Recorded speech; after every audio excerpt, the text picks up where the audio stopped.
Hey everyone, a huge welcome to anyone new to this channel. It's awesome to have you here. We have got a super interesting topic today where the people are getting a lot of confusion on this area, which is about the preposition and conjunctions. So without any further delay, let's start it.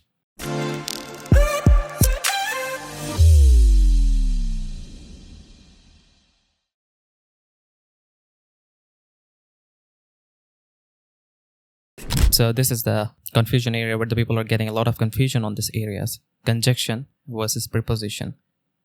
Conjunctions are joining words. Prepositions are the relating words. Both conjunction and prepositions are connecting words, but they serve different functions. The same word can sometimes be either depending on how it's used in a sentence. For example, so there is some word. It can act as a conjunction also, it can act as a preposition also, depending on the situation. Let's move further. Okay, preposition. A preposition links a noun or pronoun to another word in the sentence. It often shows a relationship of time, place, or direction. Preposition shows relationship also of time, place, or directions. For example, number 1. The dog ran after the cat. Here, after is showing the dog's position related to the cat. The dog ran after the position. Here, the dog is a subject. Again, the cat is a subject. And there's no, you can say subject plus verb combination, so there is no clause. And it's a joining word. So after is joining or showing the position of a dog with respect to the cat. Let's move to the second example. He died for his country. Here, he died. Subject plus verb. Okay. For his country. Here for is showing the reason. After the for, there is no, you can say subject plus verb combination or another clause where the two clauses will join.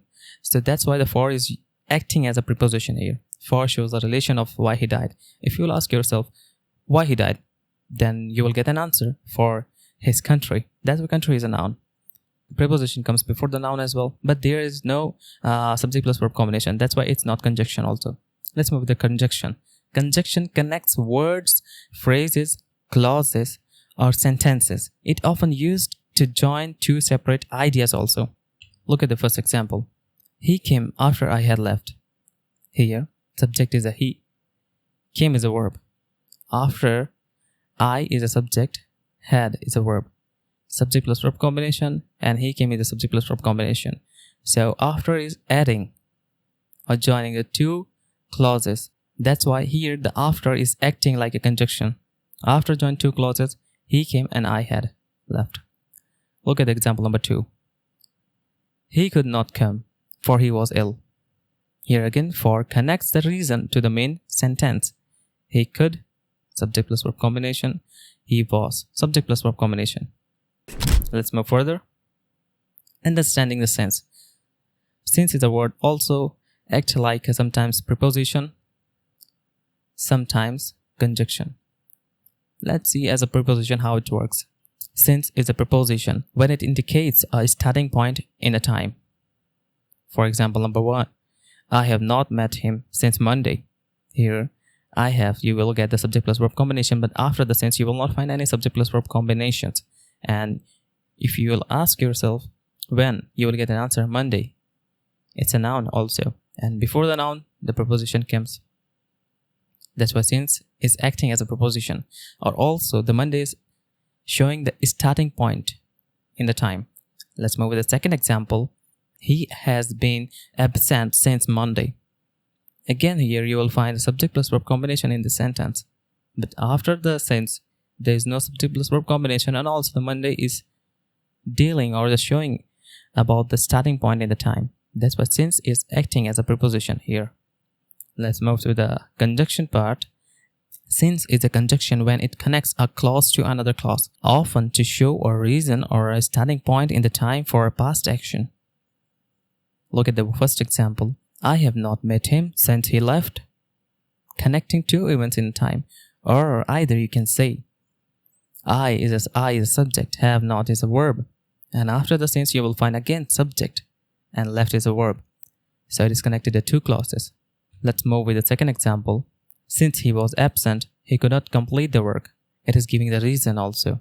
Since he was absent, he could not complete the work. Now let's deal with the more examples. The dog ran after the cat. Yeah, we did that before. Let's do it again. The example number 1. The dog ran after the cat. You'll find the dog ran. You will find the subject plus verb combination. But after, you will not find any subject plus verb combination. It is missing here. So you can say after is only used for the cat. After is a preposition. It shows the relationship between the noun cat. Noun is cat. And the verb ran, indicating a position or sequence in a space. Also telling about the position of a dog. Second example. He came after I had left. Again, after here you will find, before the after you will find the subject plus verb combination. Here the subject, came is a verb. And after you will find the subject is a I and had is a verb. So here after is acting as a conjunction. It connects the two clauses. He came and I had left. Let's move with the third example. I have not met him since Monday. Here again since is used for Monday, showing the specific time. Since is a preposition. It indicates the starting point of the time, relating the event to the Monday, which is a noun. Let's move with the fourth one. I have not met him since he left. You will find subject plus verb combination in I and have, and again he left is a subject plus verb combination, and since is used as a conjunction here. Since is a conjunction, it joins the two clauses. I have not met him and he left. Look at it into the fifth example. He died for his country. For is here used for the preposition, because after the for there is no subject plus verb combination. You will find his country. If you will ask yourself why he died, then you will get an answer for his country. And country is a noun. Before the noun and pronoun, the preposition comes. Look at the sixth example. He could not come for he was ill. For is a conjunction. It connects the two clauses. You will find he could not. Subject plus verb combination. Again, you will find he was ill. You will find he is a subject, was is a verb. Again, it is joining the two clauses. Let's move with the seventh one. He said. You will find it is sentence, not a clause. Don't say it is a clause. It's a sentence. It contains subject and verb. But there is no more after that. Look at that. Look at the eighth one. He said that he would. You will find that connects the he and said subject plus verb combination, and he would subject plus verb combination. It is joining the two words. That's why that is used as a conjunction here. That is all for today's episode. A massive thank you for joining us on this deep dive into the confusion area that the people have a lot in their lives, which is a core area, which is about the preposition and conjunction. We hope you had a good time learning with us. If you did, don't forget to hit that like button, subscribe, and ring the notification bell icon so you will never miss our latest episode. Stay curious. Until next time, everyone.